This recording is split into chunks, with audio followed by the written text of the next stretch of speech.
जिहाद जैसी अजीम इबादत के नाम पर है, ये तो हमारे ऊपर वाजिब है किया। दोस्तों, कश्मीर के पहलगाम में दहशत गर्दाना हमले के खिलाफ एक इजलास में जमीयत उलमाए हिंद के जनरल सेक्रेटरी मौलाना महमूद मदनी साहब ने एक बयान जारी किया, जिसमें उन्होंने जिहाद की अहमियत को बतलाने के साथ साथ इन हमलावरों को जानवर तक कह दिया और इनकी बहुत ही कड़ी अल्फाज में मजम्मत की है। और उन्होंने ये भी बताया कि इस तरह वहशियाना और जालिमाना तौर पर मासूम लोगों को कत्ल करना ये जिहाद हो ही नहीं सकता। ये लोग तो इस्लाम के मुसलमानों के दुश्मन हैं कि मासूम लोगों को कत्ल करना, इसे किसी भी तरह से इस्लाम कबूल नहीं कर सकता। हमें इसकी मजम्मत करनी चाहिए और दिल से मजम्मत करनी चाहिए।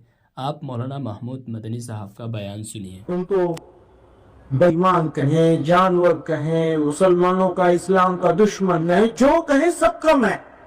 बताना है कि ये इस्लाम हो नहीं सकता।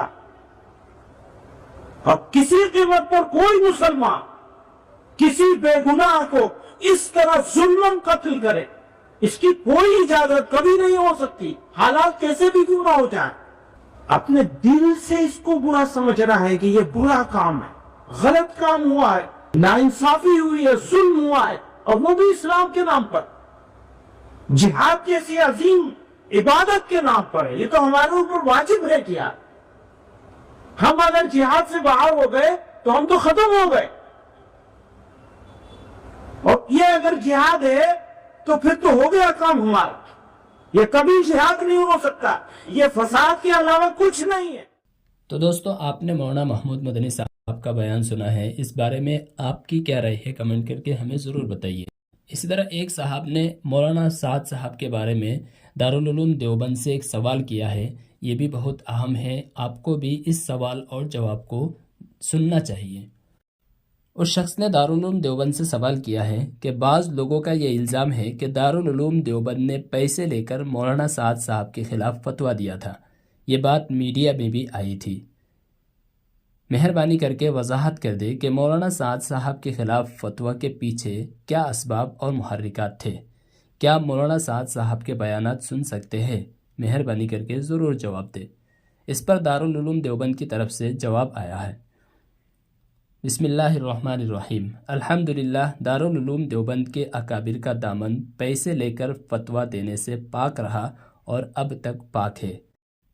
दारुल उलूम देवबंद के दारुल इफ्ता को दुनियावी अदालत की तरह समझना या मीडिया की तरह समझना बहुत बड़ी नादानी और जहालत की बात है।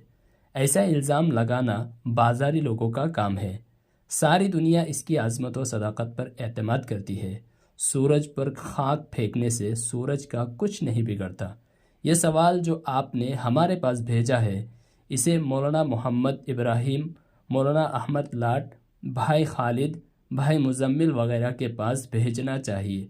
इन हजरात ने बराह रास्त मौलाना साद साहब के बयानात सुने और बारहा उनको मुतनब्बे फरमाया, मगर वो नहीं माने, यहाँ तक कि मजबूर होकर वो छोड़कर चले गए। वल्लाहु आलम। दारुल इफ्ता दारुल उलूम देवबंद। ये थे मौलाना साद साहब के बारे में दारुल उलूम देवबंद का फतवा जो आपने सुना है।